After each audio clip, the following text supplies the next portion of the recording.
Assalamualaikum warahmatullahi wabarakatuh. Hello my students, welcome back to my learning video. I want to explain about energy transformation. This material is for science grade 7, so keep watching. This is some glossary atau glossariumnya. Kita awali dengan melihat tubuh kita. Ternyata tubuh kita ini butuh yang namanya energi. We need energy every day for everything we do. Jadi apapun aktivitas yang kita lakukan, kita butuh yang namanya energi. Contohnya, kita butuh makan. Kalau misalnya kita nggak makan, kita nggak bisa beraktivitas. Lalu yang dimaksud dengan energi itu apa? Energy is the ability or capacity to do work, atau kemampuan untuk melakukan usaha atau kerja. Itu adalah definisi dari energi.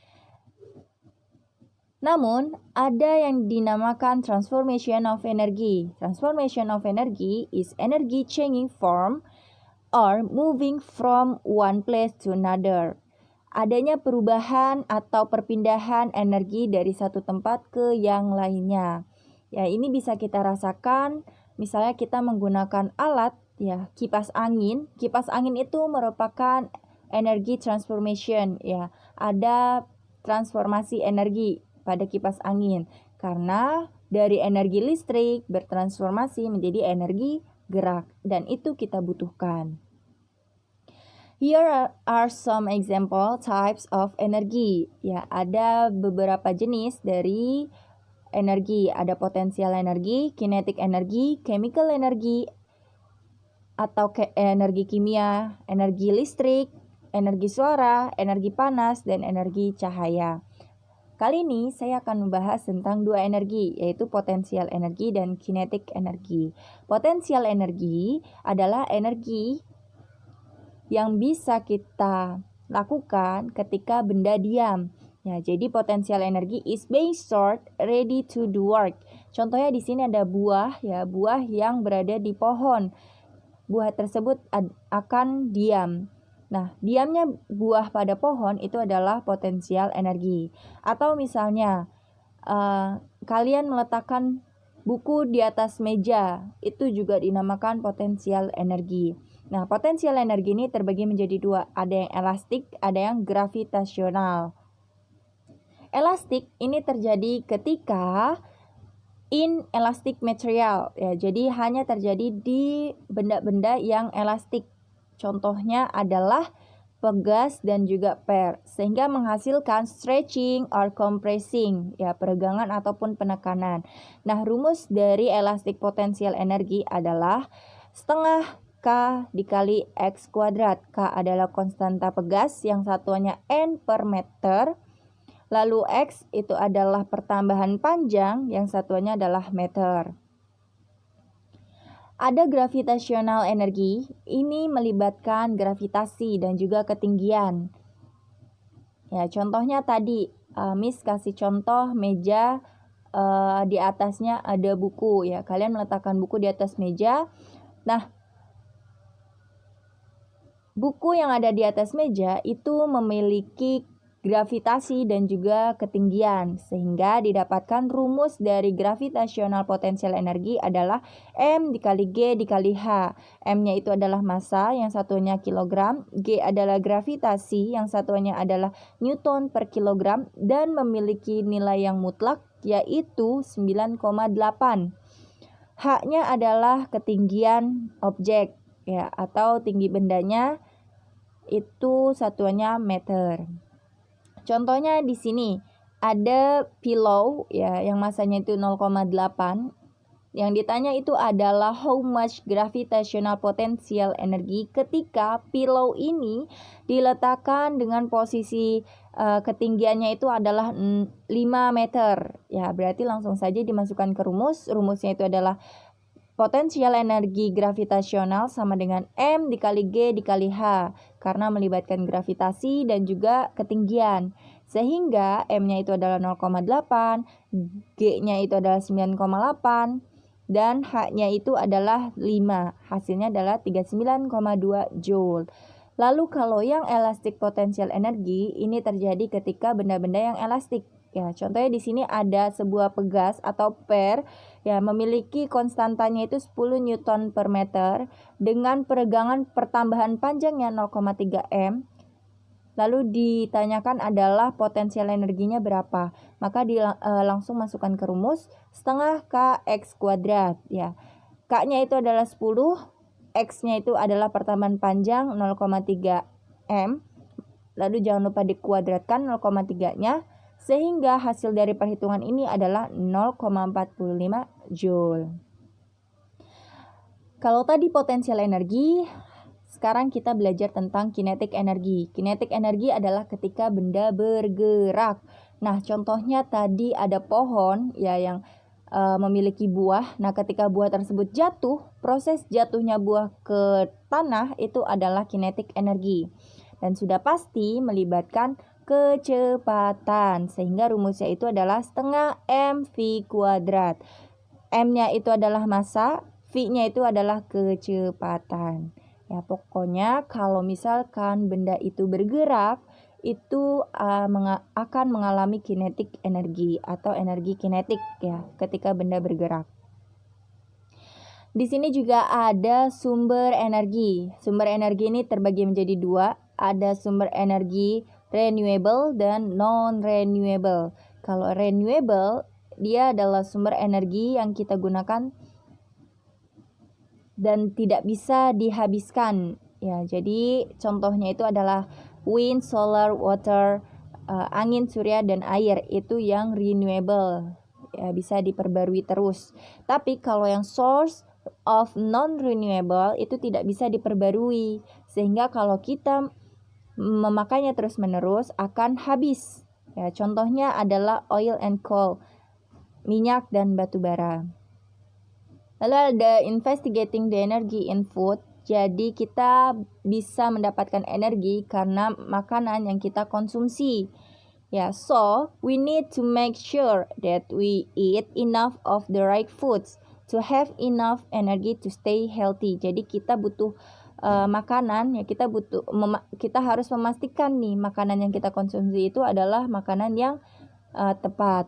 Nah, makanan yang tepat mengandung 3 hal ya, ada karbohidrat, ada fats and protein. Ya, contoh dari karbohidrat itu adalah rice, potato, bread. Contoh dari fats atau lipid itu adalah cheese, milk, yellow egg, and meat. Contoh dari makanan yang berprotein adalah meat, egg, fish, and lentils. Nah, makhluk hidup menggunakan energi untuk menjalankan fungsi kehidupannya, seperti bernafas, bergerak, mencerna, bahkan berpikir.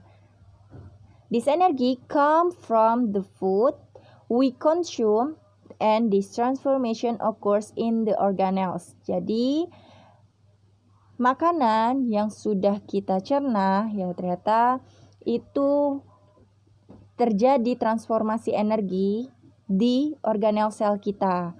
Ya, contohnya misalnya pada kloroplas. Kloroplas ini hanya terjadi di tumbuhan ya. Is organelle found in plant cell ya. Jadi cuma di tumbuhan dan ternyata kloroplas ini itu bisa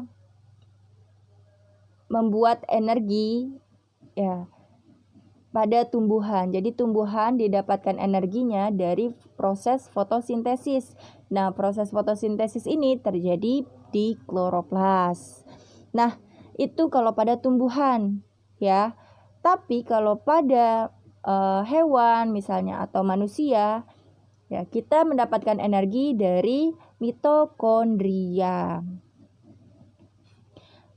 Mitochondria is organelle that is responsible for cellular respiration. Jadi organel sel yang bertanggung jawab ya untuk menghasilkan energi pada manusia ataupun hewan itu adalah di mitokondria. Nah,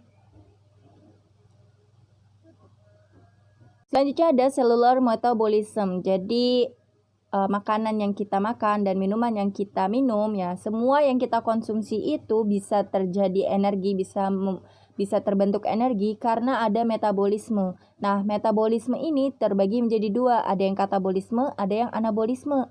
Kalau katabolisme itu adalah breakdown, ya, mengubah molekul yang kompleks menjadi yang simple, sehingga butuh yang namanya energi. Lalu kalau yang anabolisme itu adalah construct, ya, membentuk molekul yang simple menjadi molekul yang kompleks sehingga melepaskan energi. Nah, keterlibatan makanan dan minuman yang kita konsumsi itu juga adanya sistem pencernaan di dalam tubuh kita, ya. Jadi sistem pencernaan di dalam tubuh kita itu ada mulut, terus ada esofagus, lambung, usus kecil, ya, usus besar, rektum dan juga anus. Lalu apa yang dicerna? Makanan yang dicerna adalah makanan yang berkarbohidrat, makanan yang berlemak dan makanan yang berprotein.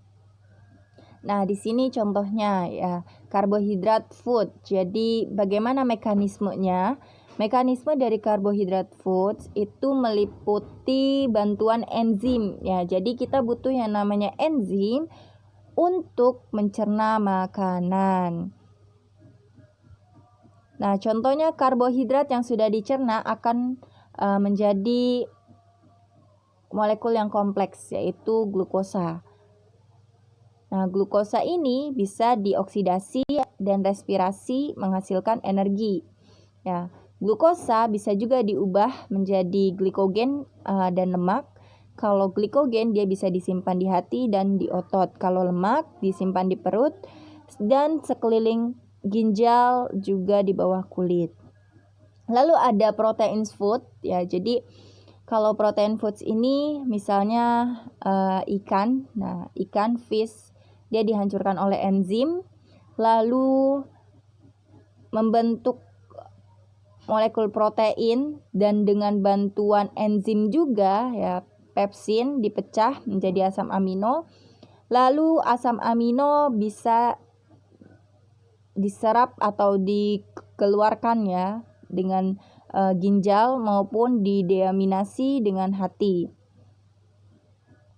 Nah, selanjutnya itu adalah makanan yang berlemak, contohnya keju. Keju juga mengalami beberapa proses pencernaan di dalam tubuh, ya, seperti dihancurkan, diubah menjadi molekul lemak, lalu diubah lagi menjadi asam lemak, lalu diubah menjadi gliserol, dan diubah menjadi senyawa yang diperlukan oleh jaringan, sehingga sebagian besar disimpan di jaringan adiposa dan sebagian yang lainnya diekskresikan melalui ginjal dan paru-paru. Nah, itu tadi. Lalu di sini ada latihan, silakan kalian kerjakan nomor 1, 2, 3, 4, 5 dan 6, ya. Ketika kalian sudah mendengarkan atau melihat penjelasan dari Miss, silakan kerjakan latihan tersebut. Oke. Kurang lebihnya mohon maaf dari Miss, ya. I think it's enough. So, wassalamualaikum warahmatullahi wabarakatuh.